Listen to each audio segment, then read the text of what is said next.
Alors, en tout cas, je vous annonce que demain, je vais faire le test comme prévu à propos des bons d'arcade. Vous avez vu, il fait très beau, mais par contre, il fait très chaud. C'est pour ça que j'ai changé un peu mon t-shirt parce que c'est vrai que marinière, le t-shirt de marinière, en tout cas, c'est très bon pour l'été pour sortir, mais pour l'intérieur, après, ça tient chaud. Et c'est pour ça que j'ai les t-shirts de Kiss, justement. Et donc, vous voyez, hein, c'est joli. Alors, celui-là, j'ai acheté dans un boutique spécialisé. Et celui-là, c'est un des meilleurs t-shirts que c'était pendant qu'il s'est passé au concert de 2-3, évidemment. Et ça, c'était meilleur. Mais en fait, c'est pas là de sujet que je vais vous parler. On va parler plutôt un petit peu que je vais faire ce week-end. Et ben, vous savez que ce week-end, comme je vous avais dit, que demain, je ferai la bonne arcade. Justement, je vais tester chez Game Spirit, justement, The King of Fighting 13. C'est le plus beau jeu, le meilleur jeu de l'arcade, justement, de tous les temps. Vous savez que il était sorti, The King of Fighter, The King of Fighting 13, il est sorti sur la PS3, la Xbox 360 et aussi sur PC. J'ai vu tout à l'heure évidemment qu'il y avait des news sur le jeu vidéo et on a vu des bons jeux qui vont sortir cet été. Et oui, vous savez que bientôt qu'il y aura aussi à E3 dans Los Angeles qui va dater de 13 au 15 juin lors des États-Unis avec YouTube. Et chez nous en France, c'est du 13 au 15, non, du 13 au 16 juin, l'heure française, entre 20 h et bien sûr toute la journée sur Game One.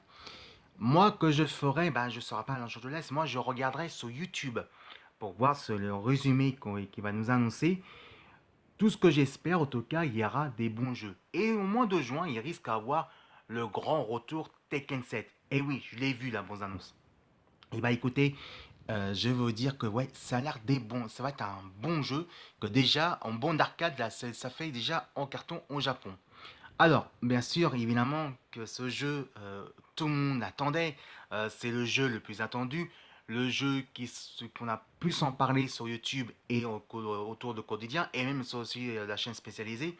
Et Tekken 7, c'est le plus beau jeu que j'ai vu, le graphique, il est vraiment l'air pas mal. Alors, on va demander surtout, est-ce qu'on risque d'arriver aussi chez nous en France en bon arcade? Bah ouais, il faut savoir quoi, est-ce qu'il va arriver chez nous? Ça sera pas tout de suite, Robert. Non, pas tout de suite. D'abord, il va sortir au mois de juin, justement, sur les consoles, sur la PS4, Xbox One et PC. Mais il faut attendre 1 an ou 2 ans après pour voir s'il va arriver chez nous.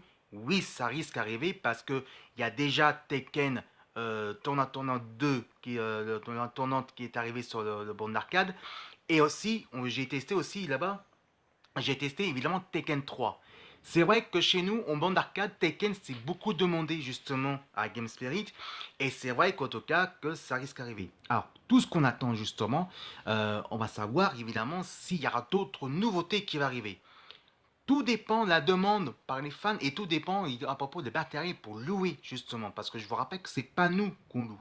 C'est bien sûr Game Spirit, mais ça dépend quels produits qui vont arriver, qui va demander par les fans et aussi demander beaucoup quel est fait le plus grande activité, je demande aux médias de jeux vidéo. Alors, ça risque d'arriver évidemment, mais ça ne sera pas pour tout de suite. Il faut attendre peut-être pour 1 an, 2 ans, même plus. Ça ne veut pas dire que ça va arriver en 2018, ni en 2019. Ça peut très bien arriver en 2020 sur la bande arcade. Mais en tout cas, on nous a annoncé que déjà, au Japon, Tekken 7, ça fait un gros carton en bande arcade au Japon. Et ça risque d'arriver chez nous. Donc, évidemment, vous savez qu'entre la France et le Japon, c'est un grand décalage qu'il faut arriver. Deuxièmement, évidemment, il risque d'avoir évidemment d'autres jeux de nouveautés. Et bien sûr, j'ai vu le bon annonce, évidemment, Injustice 2. Pour moi, c'est un des mieux. J'ai pas testé, évidemment, désolé, j'ai pas testé Injustice 1, mais Injustice 2, c'est clair qu'évidemment, c'est du lourd. On a vu les bons annonces, j'ai regardé quelques extraits sur Game One, et je vais vous dire que c'est beaucoup mieux. Ah ouais, mais tu parles d'Injustice 2. Mais est-ce que tu crois qu'il va rêver sur le banc d'arcade? Alors, Robert et Miloulou, je vais vous dire tout de suite, tout dépend que ça va demander, évidemment, si ça va arriver sur un banc d'arcade ou pas. Mais ça peut être possibilité que ça peut arriver encore. On sait pas quel est le jeu qui va arriver. Tout dépend, demander si c'est plus connu par les médias ou demandé par les fans. Je vous rappelle qu'évidemment que que moi je suis testeur jeux vidéo bon arcade, et ça on peut dire tout dépend, ça va arriver. Ça peut très bien arriver aussi le prochain de Street Fighter V sur un bon arcade, et ça peut arriver aussi que ça va arriver aussi le premier Injustice. C'est comme par exemple Mortal Kombat X, ça peut arriver aussi que Mortal Kombat X qui va arriver sur un bon arcade. Tout dépend du marché des jeux vidéo. Et oui, tout dépend, c'est demandé par les fans si ça va arriver en bande d'arcade. Attention, on risque de voir des heureux et on risque d'avoir des déçus aussi quelque part. La bande d'arcade, est-ce que risque d'avoir de grands retours? Et bien ça, je vais vous parler dans la deuxième partie du sujet. C'est pour ça que je veux parler les bandes d'arcade. A tout de suite les copains. Et à tout de suite, mes jolies geekettes, mes jolis cœurs.